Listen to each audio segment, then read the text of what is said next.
Hello, Hello, bookish besties. Welcome back, or welcome if you're new. Today, as you have seen, we have July's wrap up. I have waited a long time to do this.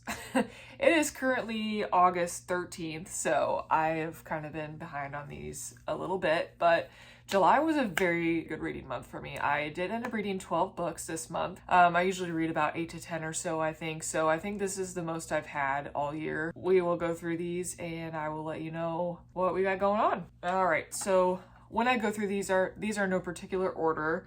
I am going to do a different method than how I've done in the past, which I think I've only done in June reading wrap up, but I'm going to go ahead and do something a little bit different from that. I'm actually going to do Jan Agaton's. She draws 3 random books here. I just have them in this mug here. So just 3 random books that I've read this month, and the categories are reread, rewrite, or burn. And it's kind of a take on Marry, Fuck, Kill, that kind of situation. So I thought that would be an interesting thing to try and just to see how I like it. I think it'd be pretty fun. So we're going to see how it goes for today. I will go ahead and let you know my favorite and least favorite of the month, and then we will go from there. All right, so favorite book this month. I did have quite a few really highly rated books this month, so I would say this is hard, but I mean there was really only one that stood out over all the rest, and that was Red Rising for me. So I read Red Rising probably in the middle of July. This was my first ever experience. I did end up annotating and tabbing it. So that was my first ever experience doing that, and it was so much fun. I think between the story and annotating and that whole experience, I think it just made it just that much better. So Red Rising is a dystopian sci-fi set on Mars, and it's very similar to The Hunger Games, except I would say adult. This follows Darrow, and it follows this caste system that goes by color. Gold is at the very top, and then red is at the very bottom, which he is a red.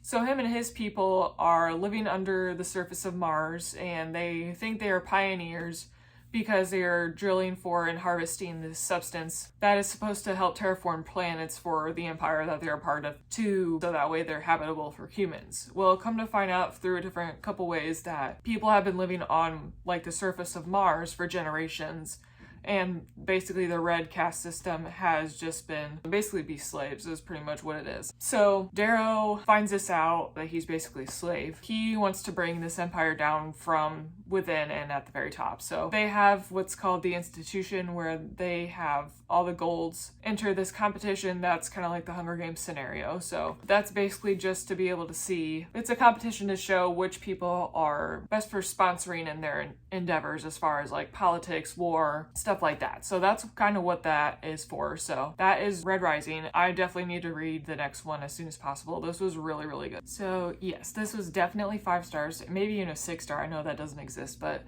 definitely one of my all-time favorite books that I've ever read. So definitely recommend this, and this was 100% my favorite book of July. For least favorite, let me just look at my list here. I would look at my phone, but you are my phone, so I can't really do that. I also read the Ice Planet Barbarian series. I've heard them coined as cozy alien smut. That's kind of what they are. The Ice Planet Barbarian series, I read the first and second one. I really just needed them in the middle of the month just to have something that was easily digestible, entertaining, something like that. I would say probably the second one. Yeah, the second one, which is just called Barbarian Alien.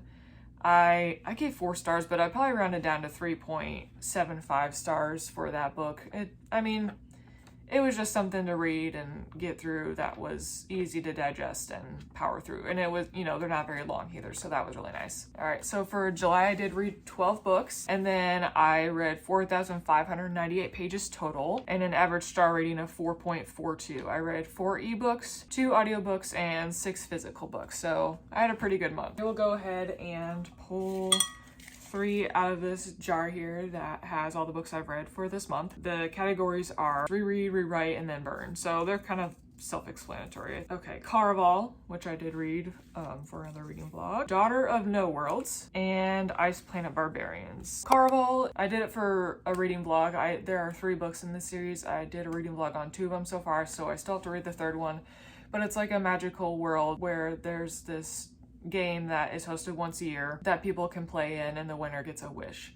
That's like the very basic loose version of what it's about, but I did end up liking it pretty well. I gave it 4 stars, so I mean, it was pretty good. Nothing too crazy amazing, but it was good. Caraval, I would probably rewrite. I mean, I don't really know specifically what I would rewrite about it. It's been so long since I read it, because I think I read it like at the beginning of July, so it's been like a month and a half. I mean, obviously for the prompts or whatever that I'm doing, I would rewrite that one some way. Daughter of No Worlds, I really liked as well. So that is by Carissa Broadbent, one of her series that is also on Kindle Unlimited. It's about Tisana, who is a former slave that ends up going to this place to learn like she has magic, so she's going to go learn magic so she can go back and free all of her friends and whatnot that she knows that are still currently slaves. It's like a slow burn romance fantasy. Again, very loose version of what it's about, but definitely love that. So I would probably reread that one for sure. And then Ice Planet Barbarians, like I said, I would just burn it because, I mean, it's not anything amazing. Entertaining, yes, but nothing life-altering for sure. Okay, we have In the Lives of Puppets, A Discovery of Witches, and the second Ice Planet Barbarian book, which is called Barbarian Alien. I feel like this will be pretty easy. Discovery of Witches. So I didn't end up reading this on my Kindle, but I do have the physical copy. It's just like the words and everything, like they're really small and the margins are really small, so I just read it on my Kindle, but really love this as well. I think I gave this a 4.25 stars. The only thing I didn't really love about this is it was kind of long-winded in the ending, which, I mean, kind of happens with a lot of books, but definitely love this. This is about Diana Bishop. So she is a witch from like a pretty prominent family. Doctor, I guess, studies 17th century alchemy. She doesn't really practice magic at all because she's never really good at it, and her parents were also witches and were murdered. She doesn't really attuned to magic that much. So she's in Oxford, England, trying to find some different manuscripts and help with her research. She pulls out what's called Ashmole 782 and it reacts to her magically. And so she opens it and all these magical crazy things happen. Since she's not very comfortable with magic and doesn't really know what's going on, she puts it back to the stacks. Well, that triggers all the creatures in this story, which include vampires, witches, and demons, to come and see like when she'll pull it out again, but because it's supposed to be this really prominent book that is like the origins to all these species. So everybody's kind of trying to convince her to get it, and then there's this vampire Matthew that, I mean, is also there. It's a really good story, a little long-winded in the end, but definitely really good, so I would reread this for sure. In the Lives of Puppets by TJ Klune. I do have this really cool edition. We love it. So this is about Victor. He is a human that lives with 3 other robots in the woods and like these little treehouse situations. He's growing up with these robots. One's like a vacuum, like a Roomba. That's called Rambo.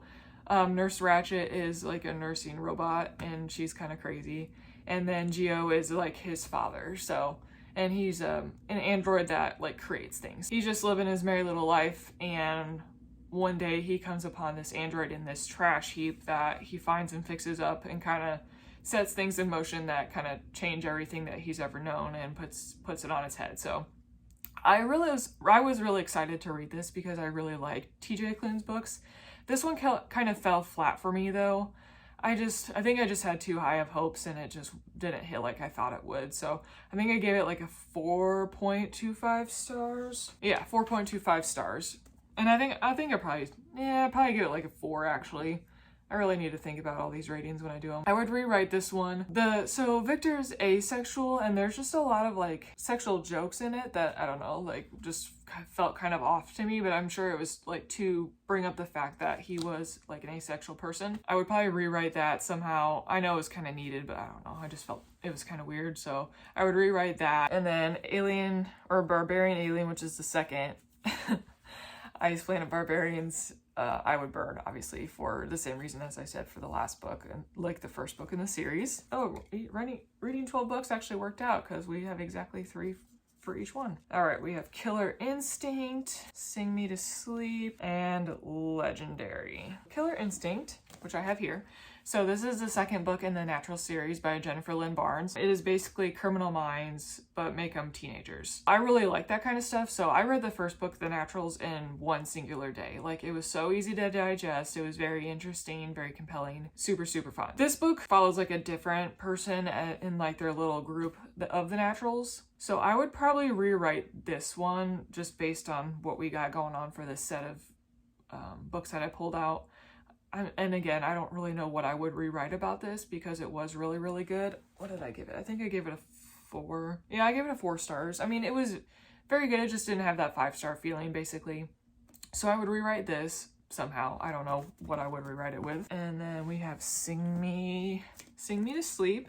I do have this really cool version here. I love this one. I think I gave this a 5 stars as well. No, 4.75. Again, it kind of just didn't have that 5-star feeling, but it was really, really good. So this follows Saoirse.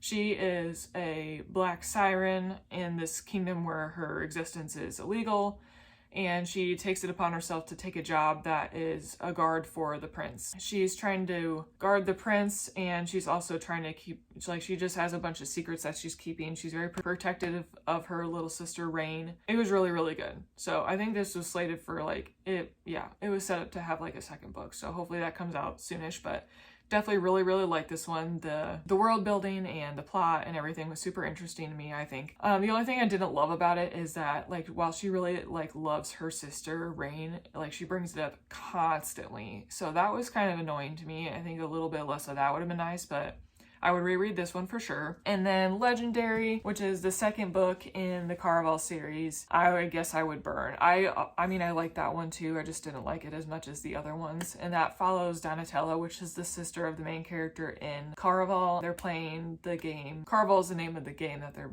playing. So they're doing that again not too long after the first book. And this just follows her playing the game as well as what she's wanting out of it, and there's some romance in each book. I guess I would burn that one, even though it wasn't bad at all. I don't know.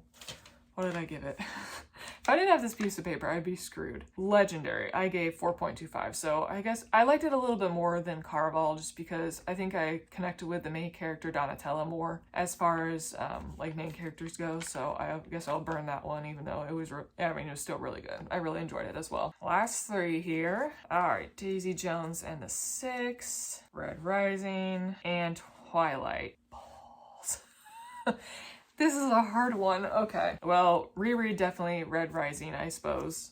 Reread Red Rising for all the reasons I talked about and went through earlier. So reread that just because it was amazing. This is hard. I guess I would rewrite Twilight, and this has been out for 15 years, so okay, so it follows Bella, which is a human. She moves with her father to this dreary town called Forks in Washington State and meets Edward and his family that are vampires. Chaos ensues. It's been out for 15 years. If you don't know what it's about by now, I mean, that's pretty much what it is. Very popular series, especially when I was growing up, so I just reread that recently. I mean, I loved it. It was so nostalgic. I have another copy for the reading vlog I was going to do, which I still haven't done yet.